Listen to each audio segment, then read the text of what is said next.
Welcome back ناظرین. شاہ صاحب, دنیاوی معاملات کے اندر کچھ چیزیں ایسی دیکھی جائیں کہ مشابہت, اللہ کے ساتھ کوئی مشابہت نہیں ہے, نہ اللہ کسی کی اولاد ہے, نہ اللہ کی کوئی اولاد ہے, اللہ بے نیاز ہے.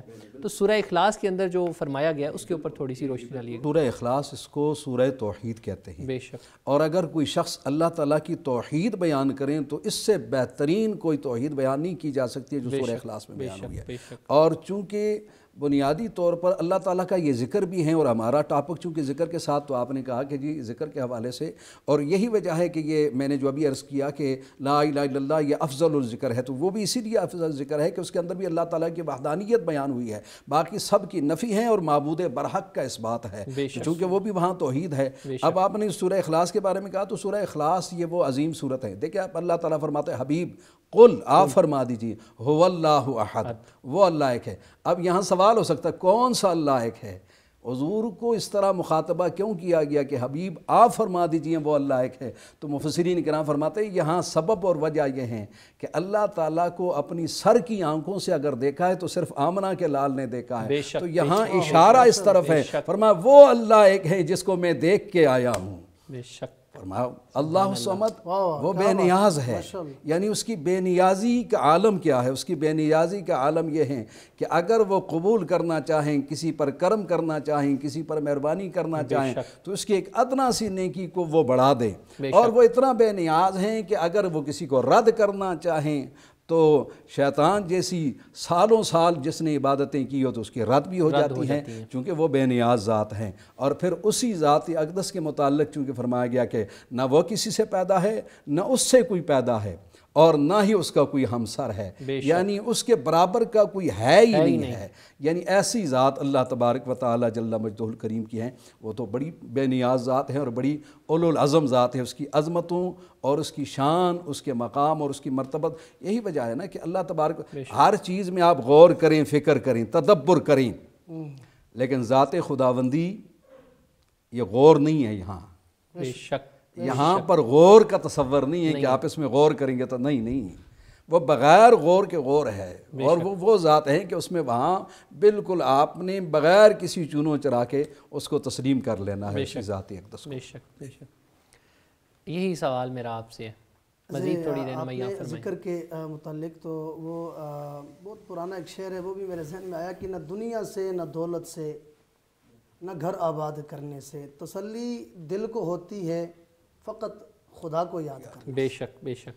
تو اللہ تبارک و تعالیٰ بھی قرآن میں واضح طور پر ارشاد فرما رہا ہے کہ الا بذکر اللہ تطمئن القلوب, خبردار سنو, تمہیں سکون نہ مال سے ملے گا, نہ دولت سے ملے گا, نہ بنگلے اور کوٹھی سے ملے گا, بلکہ دنیا کی جتنی آسائشیں آپ اکٹھی کر لیں, جتنی لذتیں لے لیں, اگر تم چاہتے ہو کہ تمہارے دلوں کو سکون ملے تو بذکر اللہ تطمئن القلوب, اللہ کے ذکر سے تمہارے دلوں کو جو ہے نا وہ سکون مل سکتا ہے. بے شک. جب بندہ کوئی گناہ کرتا ہے نا تو اس کے دل پہ سیاہ نقطہ ڈال دیا جاتا ہے, اگر وہ اس سے توبہ کر لے تو وہ مٹتا جاتا ہے, اگر توبہ نہیں کرتا گناہ اس کے بڑھتے جاتے ہیں تو وہ صحیح پھیلتی جاتی ہے, یہاں تک کہ اس کا دل کالا ہو جاتا ہے.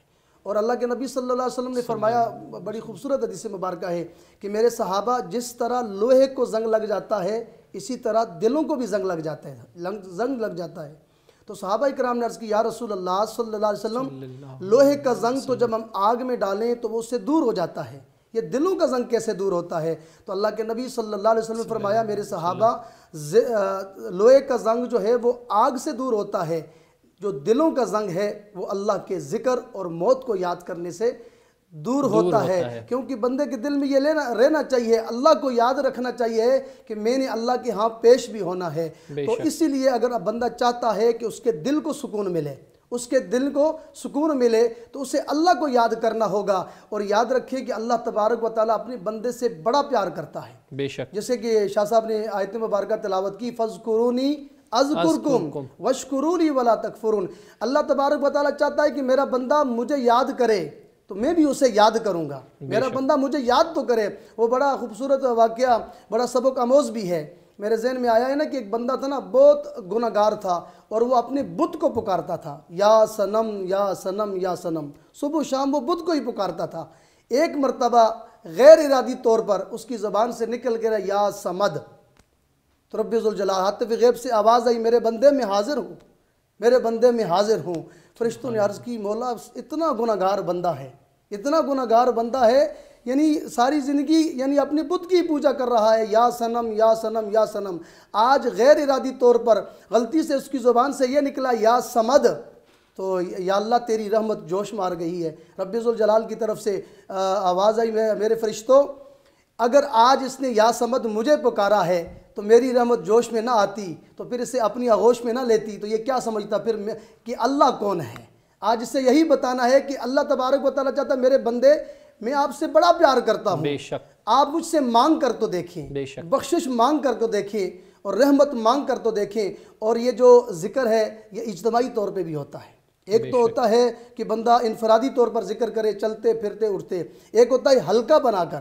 اب اس حلقے کے بارے میں بڑی خوبصورت حدیث مبارکہ ہے کہ اللہ تبارک و تعالیٰ اپنے کچھ فرشتوں کی ڈیوٹی لگاتا ہے کہ میرے فرشتے جاؤ زمین پر تلاش کرو، اور وہ فرشتے تلاش کرتے ہیں اور تلاش کرتے کرتے انہیں ایسی جگہ ملتی ہے جہاں پر لوگ بیٹھ کر حلقہ بنا کر اللہ کو یاد کرتے ہیں، اللہ کو یاد کرتے ہیں۔ تو اب جب وہ ذکر کا حلقہ ختم ہونے کے قریب ہوتا ہے تو فرشتے بارگاہ خدا میں حاضر ہوتے ہیں۔ اللہ تبارک و تعالیٰ فرماتا ہے میرے فرشتے بتاؤ آپ نے کیا دیکھا ہے؟ تو فرشتے عرض کرتے ہیں مولا وہ بندے انہوں نے تیری رضا کی خاطر تجھے یاد کر رہے تھے۔ تو اللہ تبارک و تعالیٰ فرماتا ہے میرے فرشتے بتاؤ وہ کیا چاہتے ہیں؟ اللہ تبارک و تعالیٰ فرشتے عرض کرتے ہیں کہ مولا وہ جنت چاہتے ہیں اور جہنم سے آزادی چاہتے ہیں۔ اللہ تبارک و تعالیٰ فرماتا ہے میرے فرشتوں جاؤ میں نے ان سب کو بخش دیا۔ اب وہاں پہ یہاں پہ بڑی خوبصورت بات ہے، انتظار کرتے ہیں مولا وہاں پہ کچھ لوگ تو ذکر کرنے کے لیے آئے تھے لیکن کچھ جو ہے وہ پاس سے گزر رہے تھے اور وہ آ کر ویسے ہی بیٹھ گئے تھے۔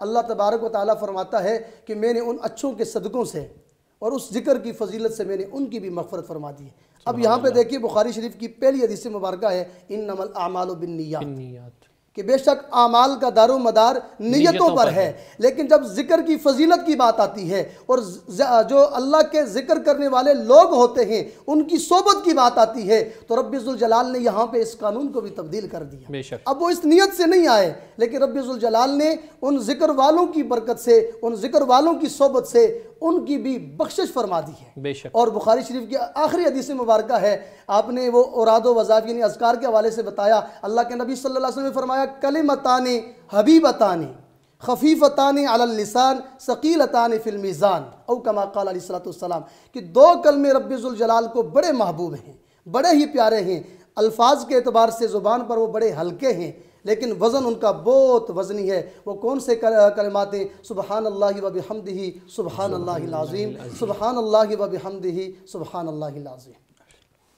ناظرین یہاں پر چلتے ہیں ایک چھوٹے سے بریک کی جانب، اور آپ کی رہنمائی کا سلسلہ اسی طریقے سے جاری رہے گا۔ ماہ رمضان کی ٹرانسمیشن کے اندر ہماری کوشش یہی ہوتی ہے کہ جو بھی آپ لوگوں کے مسائل ہیں اور جن احکامات کا اللہ کی طرف سے حکم آیا ہے ان کو آپ تک بہترین طریقے سے پہنچایا جائے اور عالم دین سے رہنمائی لے کر علماء حضرات سے آپ کی رہنمائی کی جائے۔